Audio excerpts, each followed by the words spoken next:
Para sa award-winning actress na si Miles Ocampo, nananatili pa rin ang kanyang pagmamahal sa dating partner na si Elijah Canlas sa kabila ng kanilang breakup.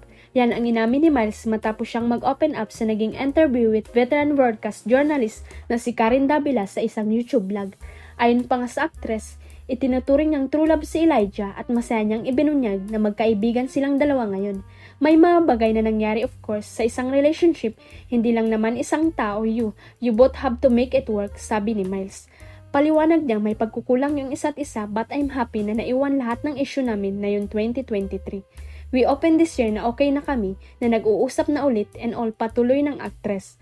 Sabi pa niya, syempre di rin naman biro yung mga pinagdadaanan namin, may mga bagay na kaming dalawa lang ang makakaalam at makakasagot sa isa't isa. So might as well be friends for now. Biglang nag-follow up question si Karen at sinabing siya ba ang true love mo? Diretsa naman siyang sinagot ng actress, yes, first boyfriend, first everything. Yeah.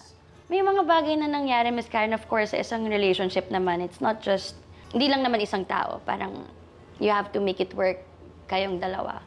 So, syempre, may mga pagkukulang at yung isa't isa. But, I'm happy na naiwan lahat ng issues namin na yon sa 2023, Miss Karen. And then, we started this year na okay kami, na nag-usap na ulit and all. Syempre, Miss Karen, hindi na naman biro yung mga pinagdaanan namin. Of course, may mga bagay na kaming dalawa lang ang makakaalam at makakasagot sa isa't isa. So, might as well be friends, Miss Karen. First jowa.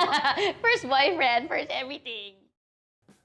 Hindi na binanggit ni Miles ang naging rason ng kanilang paghihiwalay, pero napatawad na raw niya ang aktor. Forgiveness naman ang pinaka-importante sa lahat. It's for myself din and since I still have love for that person, sambit niya sa batikang journalist. Dagdag pa ng kapamilya actress, lahat naman ng tao nagkakamali, dapat lang maging accountable yung mga tao sa mga ginagawa nila.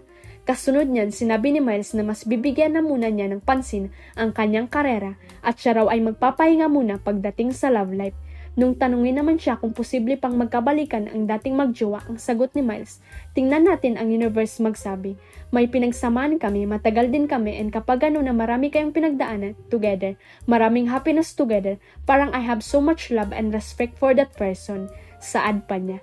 Magugunita noong Nobyembre nang tuluyan ng maghiwalay sina Miles at Elijah makalipas ang 2 taong relasyon.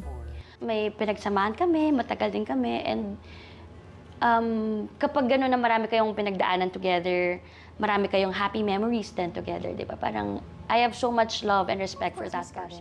Forgiveness naman ang pinaka-importante sa lahat. For myself then, and since I still have love for that person, di ba? Parang, lahat naman ng tao nagkakamali. Parang, dapat lang maging accountable yung mga tao sa mga universe, Miss Karen, magsabi.